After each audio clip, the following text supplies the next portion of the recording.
মা, ডাল ভাত নিয়ে বসে আছি, একটু আচার দিবে? মজা করে খাবো। গোটা জলপাইয়ের আচার। অবশ্যই, একটু বস, আমি এক্ষুনি নিয়ে আসছি। গোটা জলপাইয়ের আচারটা করতে রোদে দেওয়ার কোনো ঝামেলা থাকে না, ঝটপট তৈরি হয়ে যায় আর খেতে লাগে দুর্দান্ত। তাহলে চলো ঝটপট তৈরি করে ফেলি। মেয়েটা তো ডাল ভাত নিয়ে বসে আছে, তাই না? জলপাইয়ের আচার তৈরি করতে অবশ্যই লাগবে জলপাই। এখানে আমি আধা কেজির মতো জলপাই কিনে নিয়ে এসেছি, আর তারপর খুব ভালো করে বোটাটা ফেলে দিয়ে ধুয়ে নিয়েছি, আর এভাবে কুচি কুচি করে সবগুলো জলপাই কেটে নিয়েছি।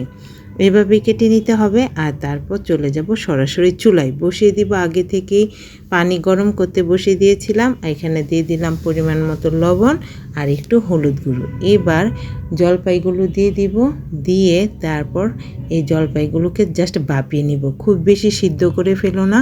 যেহেতু আমরা আচারটাকে গোটা জলপাইয়ের আচার করব, তাই কিন্তু এগুলো যেন ভেঙে না যায় সেদিকে একটু খেয়াল রাখতে হবে।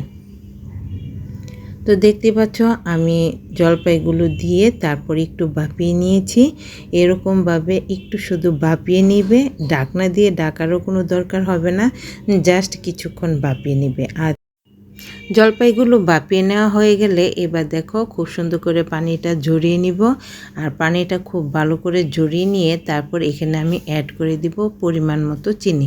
চিনিটা অবশ্যই তোমরা তোমাদের চয়েস অনুযায়ী বাড়িয়ে বা কমিয়ে দিতে পারো। আমি এখানে প্রথমে 1 কাপ দিয়েছিলাম, তারপর আরও হাফ কাপ দিয়েছি। যেহেতু জলপাইটা অনেক টক ছিল, সেই অনুযায়ী কিন্তু চিনির পরিমাণটা অ্যাড করতে হবে। তো চিনিটা দিয়ে খুব ভালো করে নেড়ে চেড়ে মিশিয়ে এটাকে রেস্টে রেখে দিব। আর ততক্ষণে একটা মশলা তৈরি করে নেব। সেই জন্য বসিয়ে দিলাম একটি প্যান, আর তাতে দিয়ে দিলাম গোটা শুকনা মরিচ। শুকনা মরিচগুলোকে আগে একটু ভেজে নিব। শুকনা মরিচগুলো একটু ভাজা হয়ে গেলে তারপরে এখানে আমি অ্যাড করে দিব 1 চামচ পাঁচফোড়ন আর 2 চামচের মতো আস্ত জিরে। সবগুলো দিয়ে দিলাম, দিয়ে এবার একটু ভেজে নিব যতক্ষণ পর্যন্ত না খুব সুন্দর একটা গন্ধ ছাড়ে। তো দেখো আমার মশলাটা ভাজা হয়ে গেছে, এটাকে গুঁড়ো গুঁড়ো করে তারপরে একটা সাইডে রেখে দিব। আর ততক্ষণে এখানে কিন্তু খুব সুন্দর করে চিনিটা মেল্ট হয়ে গেছে। আচারটা তৈরি করব সেই জন্য বসিয়ে দিলাম একটি কড়াই, আর তাতে দিয়ে দিলাম সর্ষের তেল। সর্ষের তেলটা খুব ভালো করে গরম করে নিব। আর তারপর এখানে ফোড়ন হিসেবে দিয়ে দিব আস্ত শুকনো মরিচ আর 1 চামচ পাঁচফোড়ন। এটা দিয়ে দিব, দিয়ে তারপর যখন এটা থেকে একটা সুন্দর গন্ধ ছাড়বে সেই পর্যায়ে এখানে আমি অ্যাড করে দিব আমাদের আগে থেকে মেল্ট করে রাখা চিনি, মেল্ট করে রাখা গোটা জলপাইগুলো। তো দেখো আমার পাঁচফোড়ন ভাজা হয়ে গেছে। এবার এখানে আমি অ্যাড করে দিলাম জলপাইগুলো দিয়ে এবার খুব ভালো করে জাল করে নিতে হবে।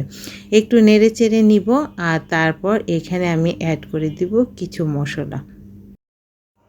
মশলা অ্যাড করার আগে অবশ্যই কিন্তু খুব ভালো করে জাল করে নিতে হবে। আর তারপর এখানে আমি দিয়ে দিব বিট লবণ। তোমরা অবশ্যই মনে রাখতে হবে যে আগে কিন্তু আমি লবণ ব্যবহার করেছিলাম, তাই বিট লবণটা বুঝে দিতে হবে।